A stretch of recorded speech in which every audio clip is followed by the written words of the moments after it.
Le frère de Salah Abdeslam, Mohamed Abdeslam, s'exprimer, appeler son frère à se rendre et dire mes frères, puisque Brahim Abdeslam s'est fait exploser boulevard Voltaire, mes frères ont été manipulés plus que radicalisés. C'est une nuance qui est difficilement perceptible. Hein. Elle est difficilement compréhensible dans le contexte actuel, mais le génie diabolique du djihadisme, c'est qu'il ne nécessite pas une transition ou un passage idéologique vers une certaine pensée. C'est un passage direct à l'acte. Il y a une rhétorique qui est prête comme un guide qui divise le monde en deux camps.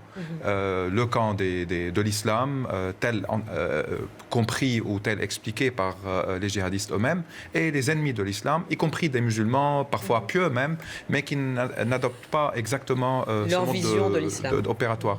Donc il y a un passage direct vers l'acte qui ne nécessite pas des lectures ou une radicalisation idéologique, je veux dire. D'où le profil assez intéressant souvent de personnes qui étaient, on peut les qualifier de délinquants, entre guillemets, j'aime pas trop ce terme, mais qui ont un passé, ils ont soit une relation avec la drogue, dans certains cas, il y a des trafics d'armes. Donc le passage à l'acte nécessite beaucoup plus une frustration, une colère, une haine du monde.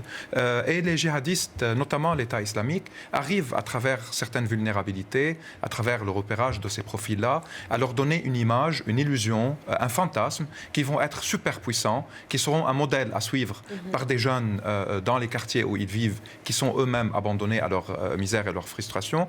Donc le génie dans ce sens-là du djihadisme, c'est un passage qui ne nécessite pas ni des mosquées, ni des réseaux même. Ce sont des individus qui rentrent en contact avec déjà, dans le cas de l'État islamique, une armée et une machine de guerre qui leur donne quelque entraînement, une formation psychologique et la liberté d'agir après selon des objectifs qui finalement servent la cause de l'État. Cette volonté de construire un État et d'attirer, de séduire rapidement, de montrer la violence tout le temps, fait que certains profils basculent.